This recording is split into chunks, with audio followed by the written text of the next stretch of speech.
Mandela. Barbara Masekele has dedicated her life to freedom fighting, spending 27 years in exile. She's also a career diplomat as well, spending 27 years, as I said, in exile both in Africa and further afield. And she worked closely with Madiba over the years and also serves in the Nelson Mandela Foundation as in an advisory capacity among her long list of seats that she fills. And I think she's trying at the moment to write her memoirs. Mama Masekele, thank you very much for joining us. Welcome to the program. Thank you. Thank you. When did you first realize that you share your birthday with Tata Madiba? When I went to work with him.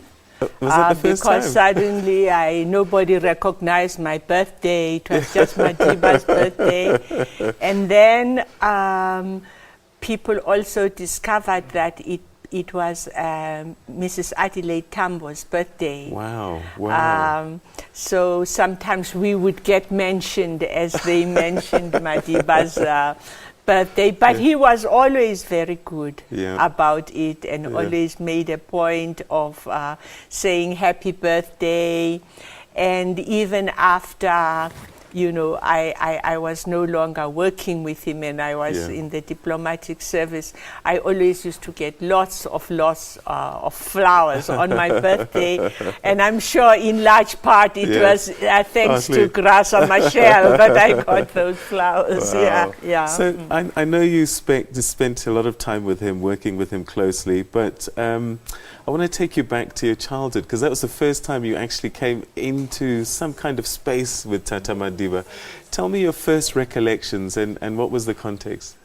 I think that, as I often tell younger people than you, when I was a child, the ANC was operating above board. It was not an illegal organization yet. So we used to, as children, rush around and go and listen to people like Walter Sisulu. This was in Alexandra. In Alexandra. And in every township there were activists, and there would be meetings and people would be discussing politics, and we all answered to the slogan, Maibuye, Africa, and we knew the songs, you know.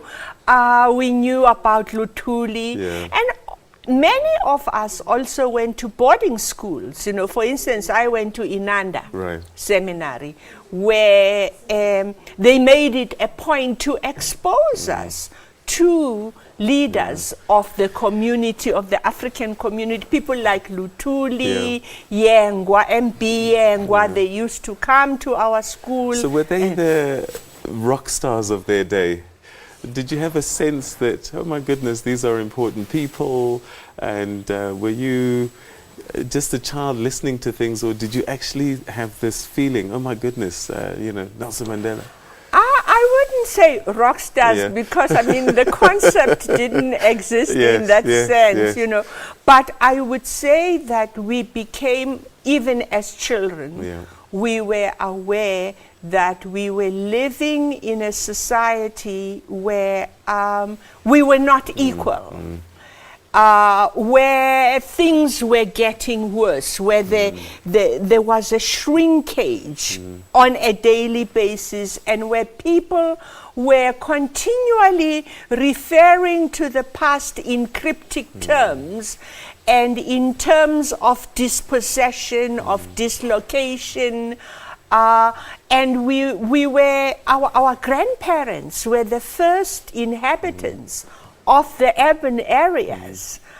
So they were always speaking of places where they had grown up, where they had been taken away. They were always speaking of land that they had, of cattle and you know, things that we as children did not fully understand, because I think that was the era of great industrialization in South Africa. But also I think what is important is that at that time we were also being wooed through education to Western culture. So we aspired to getting education, but thinking of education not in terms of our own past, but more because our past was something of conquest. But you were recruited into and mentored into the ANC quite young. Where was Tata Madiba at this stage? Tata Madiba at this stage was probably he was with Mandela and Tambo. They had, but they were older people. They were people a little younger than my parents, but still the same age group. And so we knew of people like Duma Nogwe, for instance, who was one of the first advocates, in South Africa. And I think, it was an exciting period in which, the fact that women drove cars, like Mrs. Duma Nogwe, she was, although she was a great scientist, in her own right, that was not celebrated as much as the fact that she drove a car, so it was all those contradictions, but also overlaps, but the overwhelming thing was that we recognized that we were an oppressed people, and that people in other parts of Africa were fighting against colonialism. You spent 27 years in exile, and I wonder, throughout that time, what was the message that you were... they must have been asking you about Mandela, or were you busy telling them about Mandela? I would say we were telling them about Mandela. I think that Oliver Tambo had conceived a campaign to free all political prisoners, and Mandela became the symbol of all those political prisoners and of all the oppressed people of South Africa. What did he mean to you at that time? Well, at that time, Mandela, as well as the other political prisoners, symbolized our voicelessness. We grew up during a time when people could not be quoted in the press, when their pictures could not be shown in newspapers, where we had to guess how they looked like. And as children, not children, young teenagers, this was the time when Mandela was called the Black Pimpernel, and it was very exciting, to listen to the stories of where he was cited, and we were all very involved in the drama, and of course we never ever thought that it would take decades, Well, let's move forward then. 27 years have gone. You come back home now. Was this the first time now you had an opportunity to work with Tata Madiba? You were chief of staff in his office at one stage.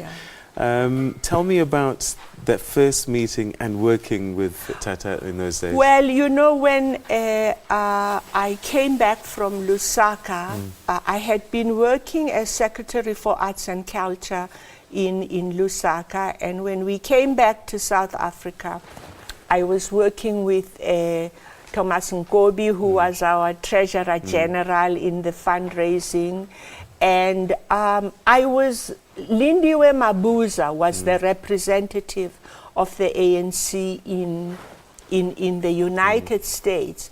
And I was asked to be in the advance team of the people who would go ahead of Mandela's first visit to the United States.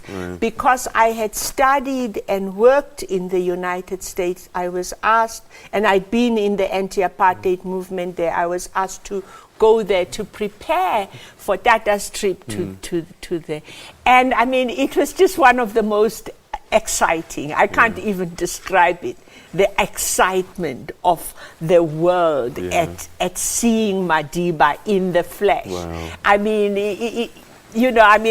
don't think that even the biggest superstars have experienced that kind of adulation, of of joy, of empathy, but above all of the embracing of the values that our struggle in South Africa has really helped the world to understand, because I think that's another thing about Mandela, Sisulu, and these people, that they unleashed upon the world a culture of human rights.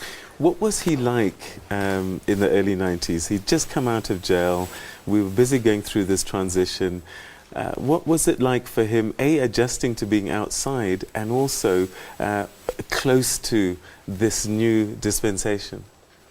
Well, I think that for the Mandela it's very difficult for me to speak about him in the past, but he was somebody who's very sophisticated, but also who is very funny in a way, because he would never let it be known that he is awed by something. You would just see by a smile on his face that he is looking at something that is new to him. For instance, the whole issue of credit cards, because when he went to prison, there were no credit cards, So here we were traveling all over with money in paper bags, paying, and we were saying to him, Tata, we really need to get a credit. What is a credit card?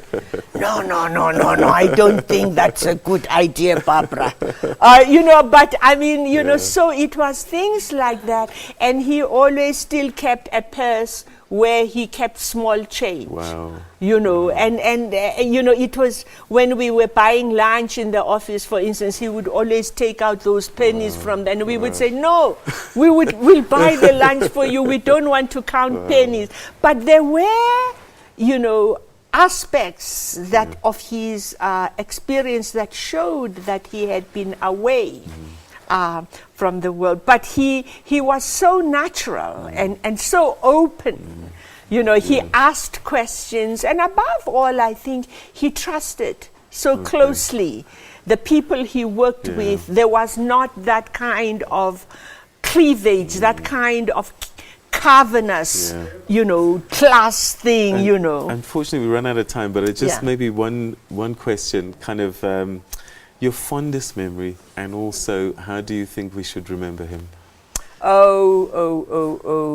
I think that so much has been said by so many people that it's always difficult to focus on a memory when you know somebody in so well and you are with them.